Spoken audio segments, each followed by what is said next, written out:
this is the position today, black to play and win. So Hikaru Nakamura, while streaming, solved it, during his stream. So clearly the knight here is attacking here. And he's thinking, well, he's calculating. Can I, with a rook, take?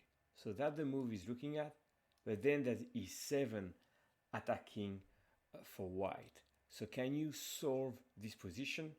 And let's see Hikaru's solution. Yeah, I think it's takes, e7, rook e8, bishop c4, d5, takes, bishop e6, rook e6, and then knight f4. And then if queen e5 you take, you cover the mate.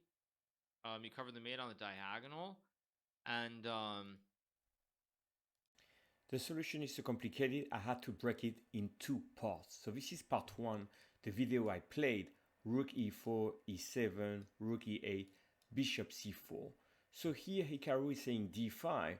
If you were to play king h8, queen h6 here is devastating with the checkmate threat here. So d5 played, take, take, take.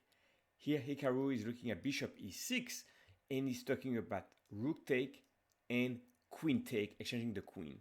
Rook take is the most dangerous when you think about that. You have like this diagonal and threatening over here. So you could really be in trouble. And here he found the great move, knight f4, attacking the queen and the rook. And he's leaving his queen here attacked by the rook. So that's very, very messy. So I'm going to keep that in mind. And I'm going to put this key position of a knight f4 displayed with the second segment, the second part of the solution, that Hikaru is going even further. After knight f4 is computing all the variations here. So tune in and remember this position on the right side.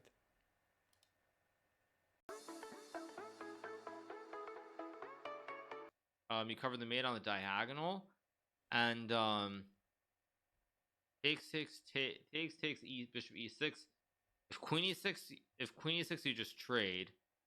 And then so when he takes and you go knight f4, if he goes check, you take the queen. He takes and you go king h8. If he goes like rook g6, go knight c3. If rook f7, you can play knight c3, rook f8, king g7, takes, and then bishop d7 or king f7, and it's winning.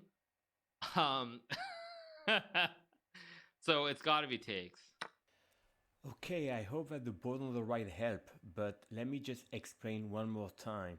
What's amazing for Hikaru is like he starts from the beginning and he get the main line very quickly in his head.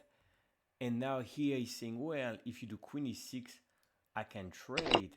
And of course, black has an extra piece. So the key variation is rook e6 here.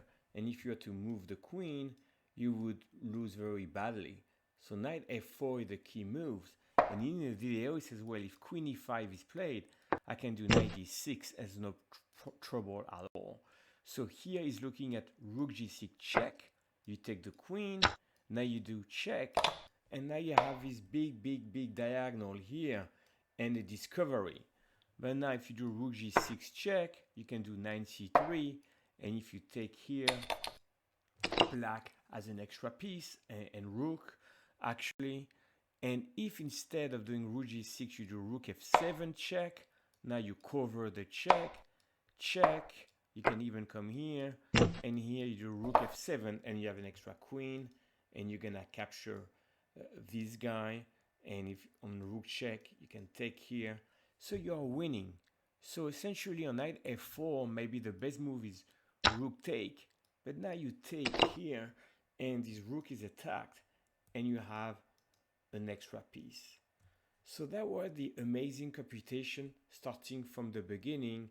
And this is move 1, move 2, move 3, move 4, move 5, and here move 6, move 7, move, let's say, 8, 9, 10 moves deep. And Hikaru can compute 10 moves deep, and is of course the correct variation.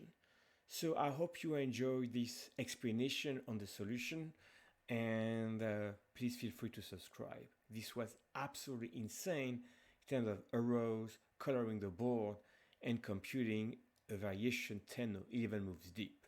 Thank you again.